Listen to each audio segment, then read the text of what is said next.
Ito pala ang tunay na kwento ni Corazon Cory Aquino 1933 hanggang 2009. Si Corazon Cory Aquino ay dating simpleng may bahay na naging unang babaeng pangulo ng Pilipinas at simbolo ng demokrasya.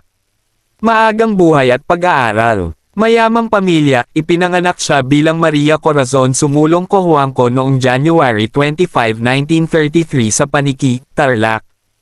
Anak siya ng mayamang mag-asawang Jose Cojuangco at Demetria Sumulong. Nag-aral sa ibang bansa, nag-aral siya sa mga kilalang paaralan sa Pilipinas at Amerika. Natapos na kurso, nagtapos siya ng pag-aaral sa New York sa kursong French at Math. Pag-aasawa kay Ninoy Aquino. Pag-ibig at pamilya, pinakasalan niya si Benigno, Ninoy, Aquino Jr., noong 1954.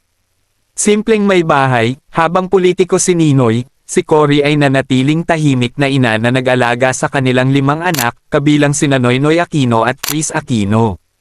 Batas militar. Nang ideklara ang batas militar noong 1972, ikinulong si Ninoy. Si Cory ang naghatid ng kanyang mensahe sa mga tao.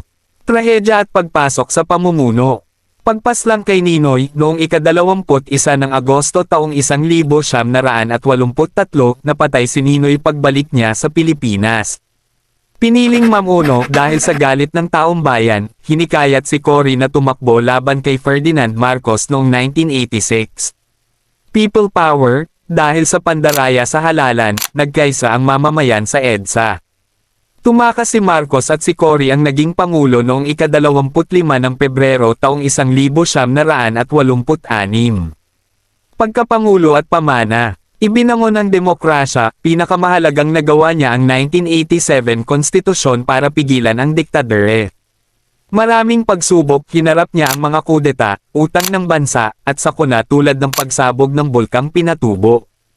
Pagkatapos ng pagkapangulo, tumulong siya sa mga mahihirap at sa mga advokasya hanggang sa pumanaw siya noong ika-1 ng Agosto taong 2009 dahil sa cancer. Nagustuhan nyo ba ang ating video mga kakwento? Bigyan mo naman ako ng isang like dyan at e-comment mo na rin dyan sa baba kung saan lugar ka para alam ko kung saan nakarating ang ating video. Salamat!